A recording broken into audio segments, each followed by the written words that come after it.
Wade. He is spectacular. What a shot by Wade. That was a circus act. Miami is just really coasting here. LeBron James, the dagger. Miami has grabbed this game by the throat. The second shot for the defending Eastern Conference champions to take out the New York Knicks. All in all, Miami 6-1 against the Knicks coming in. Dwayne Wade knows that a seventh would move them on to the conference semifinals. Carmelo Anthony off a 41-point game in Game 4 and got going early on with the three there. New York up by 5. Anthony finds Mike Bibby, who got the start for the injured Baron Davis. The Bibster. The Bibster with 10 points and 6 assists on the night. Knicks by a half dozen, but here come the Heat. Mike Miller, part of a 14-4 Miami run. He had 9 off the bench. Second quarter, it's Wade to Chris Bosh. It's a good job, D. Wade, setting the tone in the second quarter, sharing the basketball. So much on Carmelo Anthony's shoulders. He misses here. Mario Chalmers goes into quarterback mode and finds Wade for the easy dunk, and Gabrielle Union appreciates that.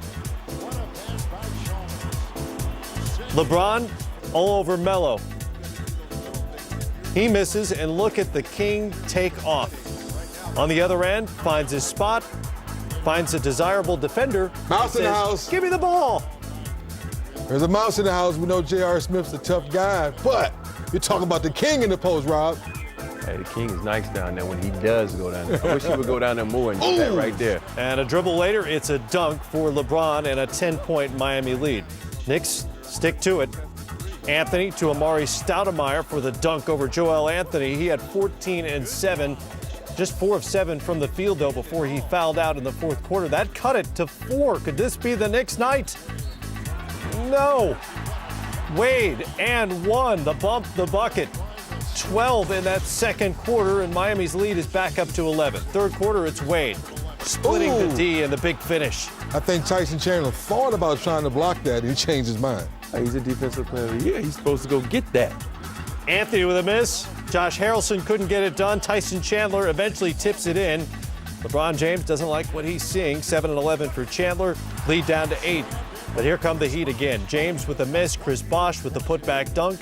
He had 19 and 7. The King with a long J.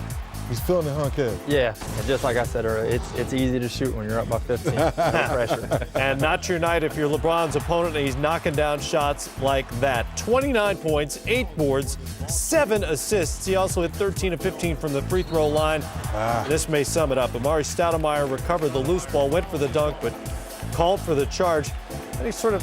Hey, well, I'm going to use your shorts then. Thank you.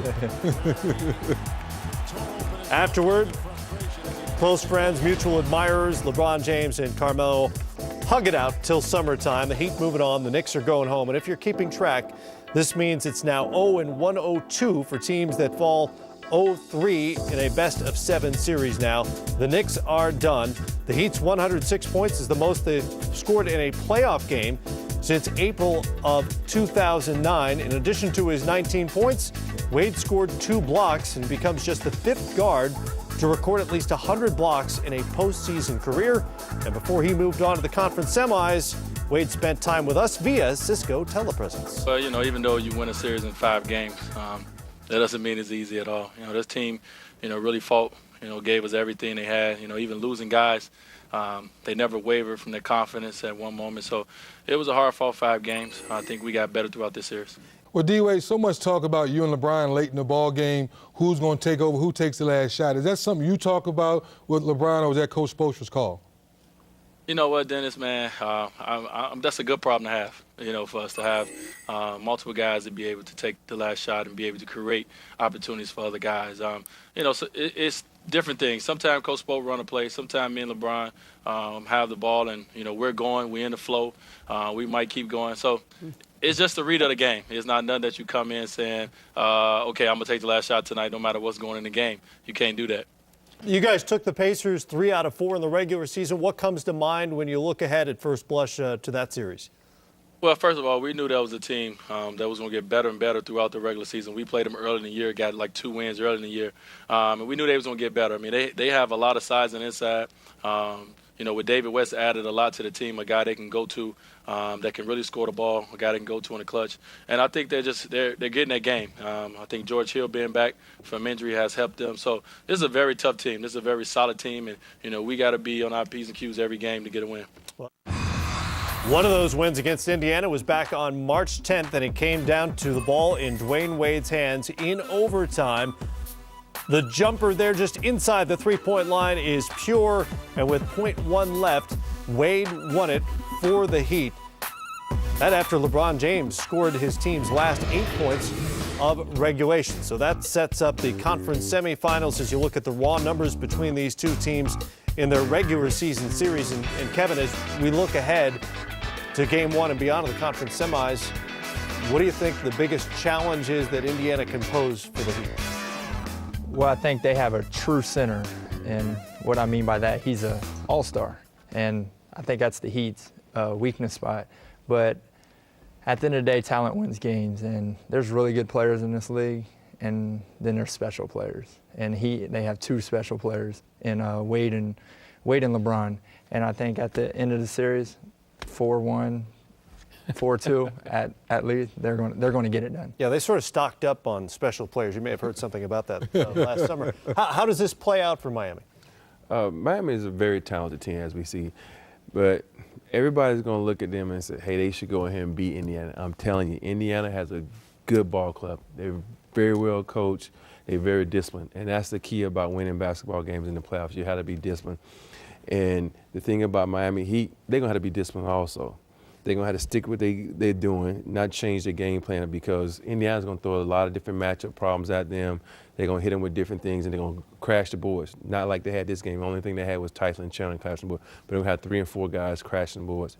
And like Pat Riley says, rebound wins rings. So the Heat going to have to rebound this game. Indiana is one of the deepest teams in the postseason. This Miami win closes the book on an eventful New York Knicks season, which played out over, 5 or 6 different chapters between the injuries and the coaching change.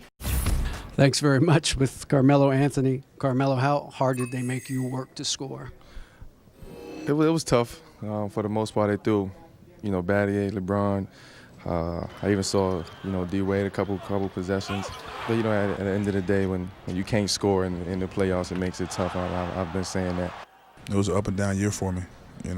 Started off with my brother's death, so that was hard to get over still, kind of trying to get over that now. Then a few injuries throughout the year. Lockout wasn't great for me either, because coming off a back injury, not being able to have the proper treatment was not good. So next year we're looking for bigger and better things. What do you think you and Amari will be able to do next season with a full training camp and maybe an opportunity to really kind of figure out who gets what and what the roles are? I don't really think it's something we have to figure out. I think it's already there. We both know how to play the basketball game, and I'm not saying that me and him can't play together. I'm tired of hearing that. I don't want to hear that no more. But all this stuff we'll figure it out. We have a great group of guys, and like I said, we'll be better. We're gonna get better from this.